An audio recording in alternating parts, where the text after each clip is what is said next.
Hey my little truffles, how y'all doing? Welcome back to the channel. It's your girl Kyla Cray and we back with another video. So Nicki has always been out here trying to get everyone to see reasons we heard that Rock Nation used her for the title deal and didn't pay her. But y'all were out here saying, oh, she's going on a coke rant. Well, guess what? There's a complex tweet from 2017 where Kanye West was reportedly attempting to leave the title deal due to financial dispute, and it's trending. Nicki might tell a joke but never a lie. And we have Wendy Williams also confirming the fact that Rihanna had issues with Jay-Z due to the title deal. Anyway, Rihanna reportedly is upset and embarrassed the way TIDAL handled themselves in the release of her album Anti. Now, Anti is her most recent release, and she is one of the shareholders in TIDAL. So for her to turn against TIDAL is like her cutting off her own money or whatnot. Anyway, she's even throwing shade at TIDAL by telling fans to buy her album Anti on iTunes instead. That's the competition. Like you don't do that. On TIDAL, though, she only sold 460 copies of her album. 460. 400. To make matters worse, TIDAL, and oh, by the way, once she put it on the other thing, the other service, the other platform, the other service, then that's when she was able to sell a whole lot more. So in other words, TIDAL did nothing for her album sales. Likewise with Kanye. And there we have it, guys, but y'all were out here calling Nicki crazy. It came from Wendy Williams.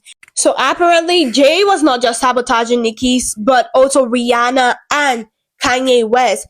This just goes to show all of y'all that Jay-Z was apparently out here looking for ways to keep his competition closer and sabotage them because it doesn't make sense. Let's be for real. We all know Kanye West has always been competition with Jay-Z. No, scratch that. They were in competition. Kanye West is better and bigger than Jay-Z. That's factual. And then we have Rihanna being competition with Beyonce. Are y'all seeing this? Everything is finally aligning.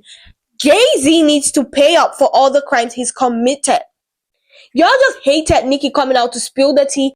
This just goes to show that y'all hate the messenger and end up hating the message despite her spitting bars and facts.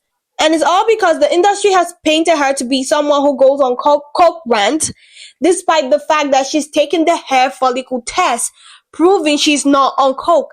And before y'all be like, oh, scratch that, that's so fake. The hair follicle test could detect any of coke taken even 3 to 9 months prior to the test being taken. So I don't get where y'all coming with this information.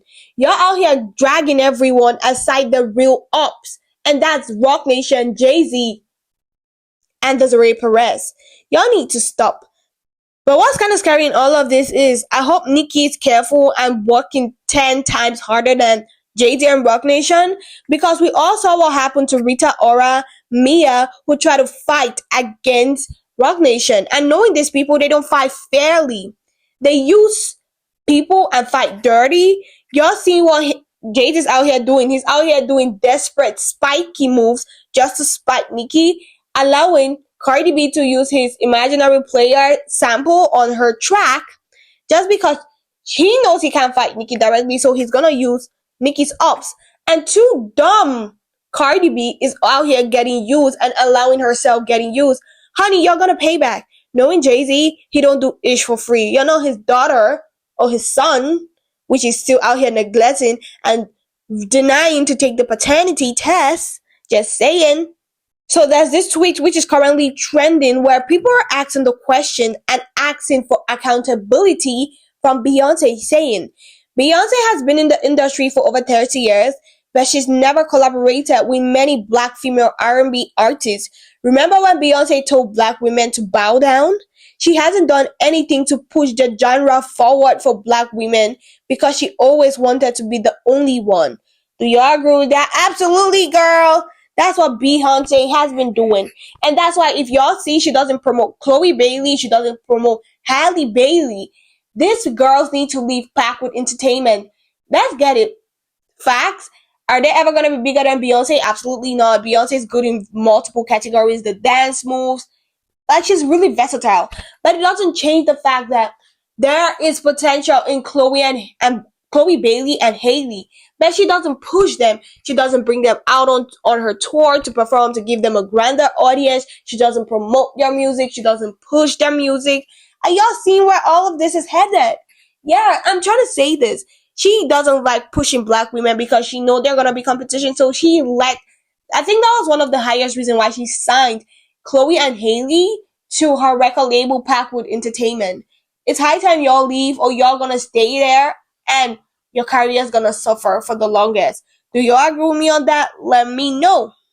Shizah's SOS is now 1 week away from becoming the first album by a female artist to spend 100 weeks in the top 10 of Billboard 200 album chart. Congrats to her. I think she's gonna do it. SOS is a masterpiece. Ain't gonna lie, SOS is absolutely a masterpiece. So many artists wish they wrote SOS instead of Shizar. And I think SOS was like the gateway to putting Shazar in the mark because ever since SOS dropped, she's never really fallen off music wise.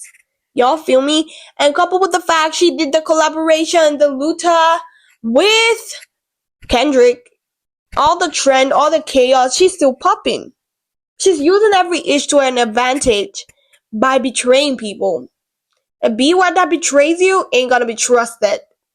Huntrack's Golden breaks the record for most park in history, surpassing New Jeans Dean Toy. Congrats to them, but no shade. I'm not trying to be messy, but why are y'all out here giving cartoons or animes or anime, in case y'all call it differently, so much accolade compared to real life people? I get it, it's a band, but let's not forget it's also animes. Y'all out here comparing them to real life people. I kind of find it weird, but okay. I love the Huntracks movie. I love Golden. I've listened to Golden. It's on my playlist, but it doesn't change the fact that I don't think it deserves to be compared to real life humans. What do y'all think about the entire commentary? I want to know your thoughts on that in the comment section. Please like, comment, and subscribe, and do not forget to turn on your notification. We always have a good time on this channel, and I don't think it's right for you to miss out. Love y'all. See you in my next video. Bye. Mwah.